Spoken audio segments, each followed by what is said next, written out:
లోకంలో ఉండేటటువంటి సమస్త తాపములు ఉపశాంతి చెంది ఈశ్వరానుగ్రహం చేత మీ కోర్కెలు తీరాలి అంటే సంధ్యావందనం తప్పకుండా చెయ్యాలి. ఇప్పుడు సంధ్యావందనంలో ప్రథమ నియమం ఏమిటి? అర్ఘ్యప్రదానం. అర్ఘ్యం ఇవ్వాలి. అర్ఘ్యం దేంతో ఇస్తారు? నీటితోటే ఇవ్వాలి. కాబట్టి ఇప్పుడు సంధ్యావందనం అనేటటువంటిది ఏ రోజుని మారడానికి వీల్లేదు. అది ఇంకా ఎంత కఠినమైన నియమం అంటే సంధ్యావందనం అన్నది కొడుకుట్టాలని ఎందుకు ఏడుస్తారో తెలుసా అండి? కూతురైతే వచ్చిన నష్టమేం లేదు. కూతురు కడుపున పుట్టిన కొడుకు కూడా దౌహిత్రుడు ఔరసపుత్రుడితో సమానం శాస్త్రంలో. కొడుకు పుట్టాలని ఎందుకు ఏడుస్తారంటే, ఒకవేళ ఈయన మంచం మించి లేచి స్నానం చేసి సంధ్యావందనం చేసుకోవడానికి వీలు లేనంతగా స్పృహ తప్పి మంచం మీద పడి బ్రతికి ఉంటే, ఇప్పుడు వేళకి సంధ్యావందనం చెయ్యని పాపం ఆయన ఖాతాలో పడకుండా ఉండాలంటే అలా చెయ్యగలిగిన వాడు ఒక్కడే. కొడుకు తండ్రి పేరు మీద సంధ్యావందనం చేసి తర్వాత తన పేరు మీద సంధ్యావందనం చేసుకోవాలి, ఆయన ఒంట్లో బావులేక మంచం మీద పడుకుంటే. కాబట్టి కొడుకుంటాలని ఎందుకు కోరుకుంటారంటే, సంధ్యావందనం అనేటటువంటిది ఆఖరి ఊపిరి ఉన్నంత వరకు కూడా వేళ పట్టున చేసి తీరవలసినటువంటి ప్రధాన కర్మ. అది ఇంకా అనుల్లంఘనీయము. దాన్ని విడిచిపెట్టడం అన్న మాట లోకంలో లేదు. ఒకవేళ అథవా ఏదో చాలా కారణాంతరాల చేత సంధ్యావందనం చేయలేపాడు, సాయంకాలం 4 గంటలకు బయలుదేరాలి. 4 గంటలకి బయలుదేరకపోతే తను బయలుదేరినా ఒకటే, బయలుదేరకపోయినా ఒకటే. కాబట్టి ఇప్పుడు 4 గంటలకు బయలుదేరాడు. ఎక్కడ ఆగి సంధ్యావందనం చేయడానికి వీలు లేనటువంటి స్థితి. ఇప్పుడేం చెయ్యాలి?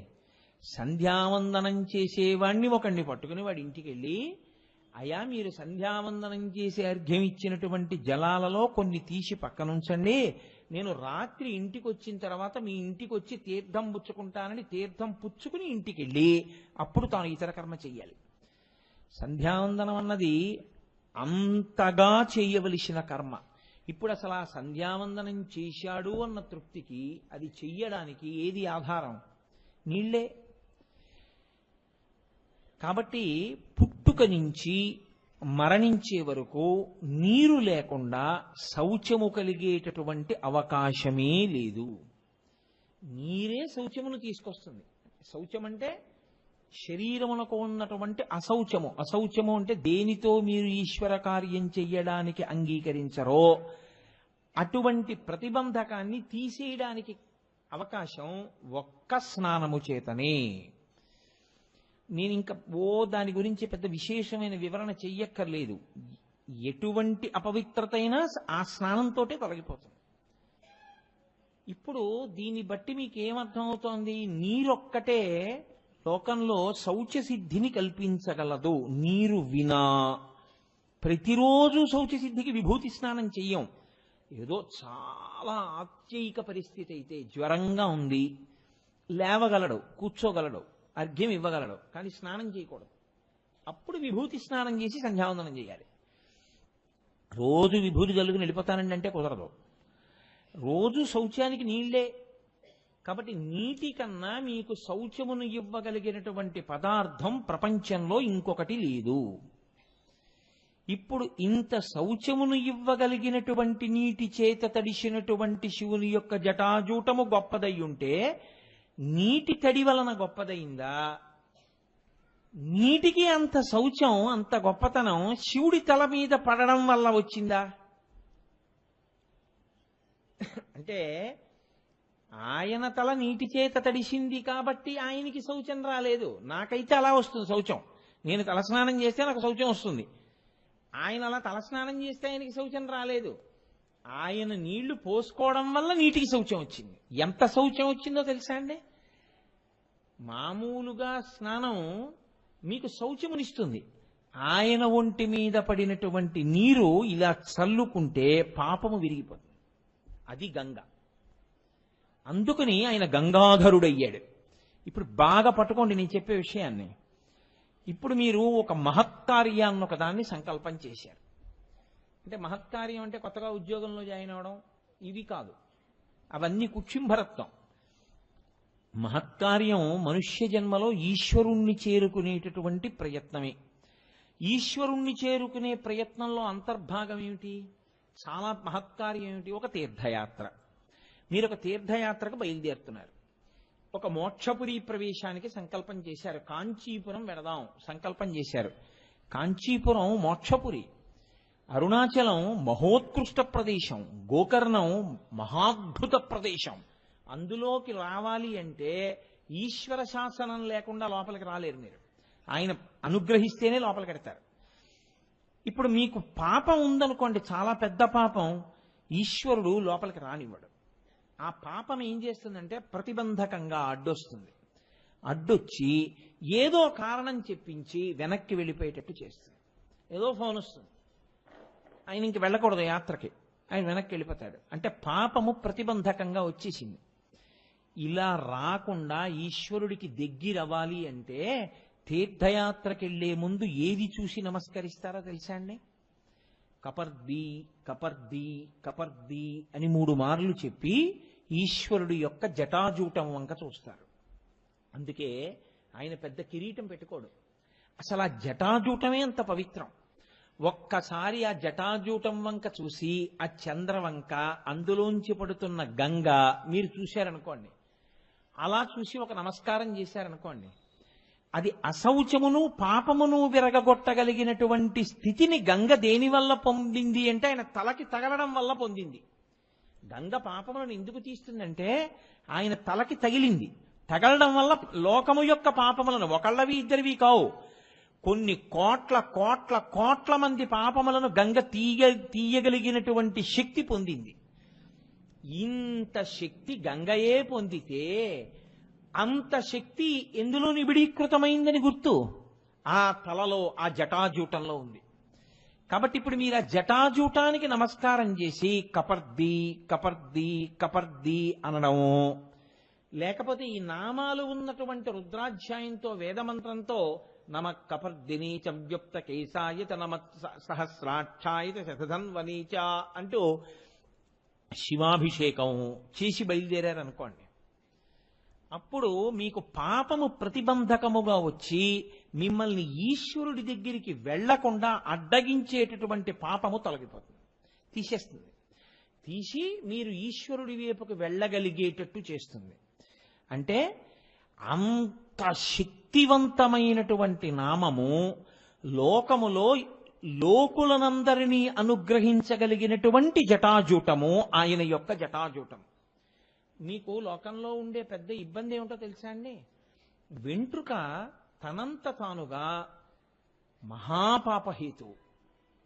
వెంట్రుకలు పెద్దలు ఆచమనం చేసి పరిశేచనం చేసి వారు పదార్థాన్ని తీసుకోవడం మొదలు పెడుతుంటే విస్తట్లో వెంట్రుక కనపడింది అనుకోండి, అంతకన్నా అన్యాయమైన విషయం ఇంకోటి లేదనమాట.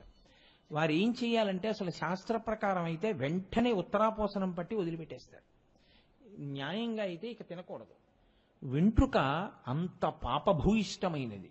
వెంట్రుక ఒకటి, గోరొకటి. అందుకే ఆభిచారిక క్రియల్లో వాడుతుంటారు వాటిని, అరికాలు మన్ను వీటిని. కాబట్టి ఈ వెంట్రుక గోరు ఈ రెండు కూడా అశౌచమునకు నిలయములు. అందుకే వెంట్రుకలు ఇంట్లో ఉండకుండా తీసేయండి, వెంట్రుకలు తీసేయండి అంటారు.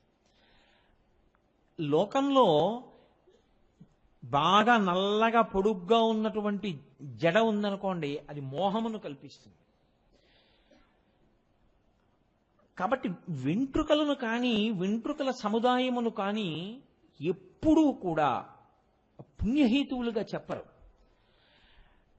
కాబట్టి వెంట్రుకల వంక చూడడం, వెంట్రుకల యొక్క సముదాయము వంక చూడడం అభ్యున్నతికి హేతువు కాదు. కానీ ఒక్క పరమశివ జటాజూటము, ఆయన యొక్క కేశముల సంఘాతము, ఆ జటలు, ఆ జడ, ఆయన యొక్క జుత్తు, ఆ కొప్పు చూసినంత మాత్రం చేత మీ పాపములన్నీ నశిస్తాయి. పైగా మీకు ఇంకొక గమ్మత్తు ఏమిటో తెలుసా అండి? అమ్మవారి జుత్తు మీరు దర్శనం చేస్తే అజ్ఞానం పోతుంది. కానీ అమ్మవారి కబరీబంధం కానీ అమ్మవారి జుత్తు కానీ కనపడవు. ఎందుకని అంటే కబరీబంధం ఎక్కడ వేసుకుంటుంది? వెనక వేసుకుంటుంది కొప్పు. ఈ కొప్పు వెనక్కు ఉంటుంది. మీరు అమ్మవారి గుళ్ళో అమ్మవారి వెనక్కి వెళ్ళి చూడడానికి ఉండదు. 2 ఆవిడ కిరీట ధారణ చేస్తుంది. ఆ కిరీటంలోకి వెళ్ళిపోతుంది కొప్పు. అందుకని ఒక్క ధ్యానంలో తప్ప ఆ కొప్పు కనపడదు. అలాగే ఈశ్వరుడు యొక్క అరికాళ్ళు మీకు ఈశ్వరుడు అనుగ్రహిస్తేనే కనపడతాయి. పరమేశ్వరుడు యొక్క అరికాళ్లలో చాలా గమ్మత్తైన చిహ్నాలుంటాయి.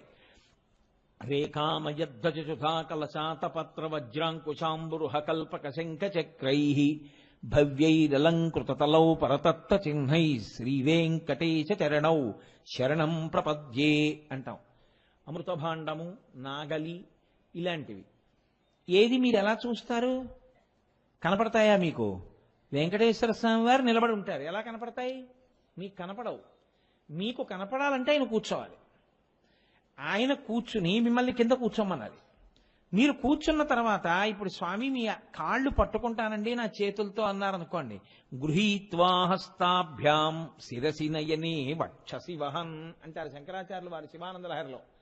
మీరు రెండు అరిచేతులతో ఆయన పాదాలు పట్టుకుని వంగి ఇలా కళ్ళకద్దుకుని, అబ్బా ఏమి ఘుమఘుమలయ్యా తండ్రి, పద్మముల చేత అలంకృతమై ఈ సువాసన అని మీరు ఇప్పుడు స్వామి తల మీద పెట్టుకుంటాను అని శృతీనామూర్ధానో దదతి తవయౌ శేఖరతయా మమాప్యేతో మాత శిరసిదయయా దేహి చరణౌ అంటారు శంకరాచార్యులు వారు సౌందర్యలహరిలో. తల మీద పెట్టుకోవడానికి ఇమ్మని అడగాలి, పెట్టుకో అన్నదనుకోండి అమ్మవారో అయ్యవారో ఏ వెంకటేశ్వరుడో, అప్పుడు మీరు మీ తల కింద పెట్టి ఆయన పాదములను మీ తల మీద పెట్టుకోవాలి. పెట్టుకునేటప్పుడు మీరు ఇలా కిందకి చూస్తే అప్పుడు కనపడతాయి ఆ రేఖలు. అందుకే అవి ఎప్పుడు కనపడతాయి? పరమయోగీంద్రులకు భావగోచరమైన సరిలేని పాదాల జంట కంటి. అవి మాంసనేత్రంతో చూసేది కాదు. బాగా యోగమునందు నిలబడగలిగినటువంటి ప్రజ్ఞ కలిగినటువంటి యోగీంద్రులు మాత్రమే అరికాళ్ళు చూడగలరు. కాబట్టి అజ్ఞానదాహకత్వం చేసేటటువంటి అమ్మవారి యొక్క కబరీబంధం గాని ధునోతుద్భాంతం నస్తులిత దళిత ఇందీవరవనం అంటారు శంకరాచార్యులు వారి సౌందర్యలహరిలో. అమ్మవారి కబరీబంధం అజ్ఞానాన్ని తీసేస్తుంది, కనపడదు. మీకు ఒక్క ధ్యానంలోనే కనపడుతుంది. పరమేశ్వరుడు శ్రీ మహావిష్ణువు యొక్క పాదములలో ఉండేటటువంటి ముద్రలు ఒక్క ధ్యానములోనే కనపడతాయి. సమస్త పాపములను తొలగతోయగలిగినటువంటి పరమశివుని యొక్క జటాజూటం ఒక్కటే మీకు ఎప్పుడు కావాలంటే అప్పుడు కనపడదు. ఎందుకంటే అది ఆయన వెనక్కి వేసుకోడు, వెనక్కి వేసుకునే కొప్పు కాదు, అది ఆయన పైకి కట్టుకుంటాడు ఇలా జటాజూటాన్ని. రెండు, ఆయన ఆ జటాజూటం ములిగిపోయేటటువంటి కిరీట ధారణ చెయ్యడు. అంత పెద్ద కిరీటం పెట్టి కూర్చోడు పరమేశ్వరుడు, ఎప్పుడు జటాజూటమే ఆయన కిరీటం. కాబట్టి ఇప్పుడు జటాజూటం ఎదురుగుండా కనపడుతూ ఉంటుంది. ఇప్పుడు ఆ జటాజూటం వంక మీరు రోజు అలా ఒక్కసారి బాగా చూస్తూ కపర్ది కపర్ది కపర్ది జటాధర జటాధర చంద్రశేఖర అని ఆ చంద్రవంక చూసి చంద్రశేఖర, ఆ గంగ చూసి గంగాధర గంగాధర, ఇలా ఎందుకు ఉండాలి ఆయన? అలా ఉంటే కదా మీరు చూడగలుగుతున్నారు. ఆయన పెద్ద కిరీటం చేయించి పెట్టేసుకుంటే అయిపోయిందంటే మీకు నాకు అవకాశం పోయింది. కాబట్టి కృపానిధి మనయందు కృపతో ఆయన తన జటాజూటాన్ని చూపిస్తున్నాడు. లోకములో పనికి వచ్చే వెంట్రుక అంటూ ఉంటే ఒక్క ఏనుగుదే. ఏనుగు వెంట్రుక మాత్రం దృష్టిదోషం కూడా తగలనివ్వరు. అందుకని ఏనుగు వెంట్రుక లోపల పెట్టి పైన రాయి పెట్టి ఉంగరం చేసి పిల్లలకు పెడతారు దృష్టిదోషం తగలకుండా. ఏనుగు వెంట్రుక శక్తి ఉంది తప్ప లోకంలో ఇంకా ఏ వెంట్రుకకి కూడా పవిత్రమై మీకు ఉపకారము చేయగలిగినటువంటి వెంట్రుకలు కలిగి ఉండవు. ఏ చామరీ మృగం లాంటిదన్నో పక్కన పెట్టండి. కానీ పరమశివుని యొక్క కేశపాశము, ఆ జటాజూటము పాపములనే తీయగలిగినటువంటి శక్తి కలిగినది. కాబట్టి ఆయన కపర్ది. ఇప్పుడు ఇన్ని నామములు అందులోకి కలుస్తున్నాయి. కపర్ది, జటాధర, గంగాధర, కృపానిధి, వ్యోమకేశ, ఆకాశమంత జటాజూటం ఉన్నవాడు. ఇప్పుడు ఇటువంటి పరమేశ్వరుడు గంగని ధరించినాడు. ధరించడము అన్న మాటకు అర్థం ఏమిటి? పట్టుకుని ఉండుట అని. ఇప్పుడు నేను దీన్ని ధరించాను అన్నాను అనుకోండి, ఇది నా నుంచి జారి పడిపోతోంది అనుకోండి, అప్పుడు నేను ధరించానన్న మాట అన్నాం. ఎందుకంటే ఇది జారి కింద పడిపోయింది అనుకోండి, నేను 2 అడుగులు వేసినప్పటికీ ఈ లాల్చీ జారి కింద పడిపోయింది అనుకోండి, ఇంక నేను ధరించడం ఏమిటి? దాన్ని ధరించానన్ను. నేను ఒకసారి ధరించి ఇంక నేను దాని గురించి పట్టించుకోకుండా నేను వెళ్ళిపోతుంటే నాతో పాటు అది వచ్చేయాలి. నేను మళ్ళీ ప్రయత్నపూర్వకంగా దాన్ని తీసి పక్కన పెట్టేస్తేనే అది వదలాలి నన్ను, తప్ప అది నన్ను వదిలేసేసే స్వతంత్రత దానికి ఉండకూడదు. అలా అయితే ధరించాను అంటారు.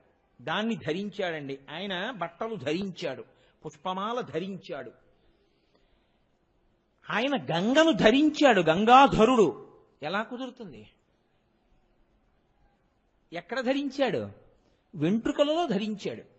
మీరు బాగా గమనించండి, వెంట్రుకలలో నీరు పట్టుట దుస్సాధ్యము, ఎవ్వరూ పట్టలేరు.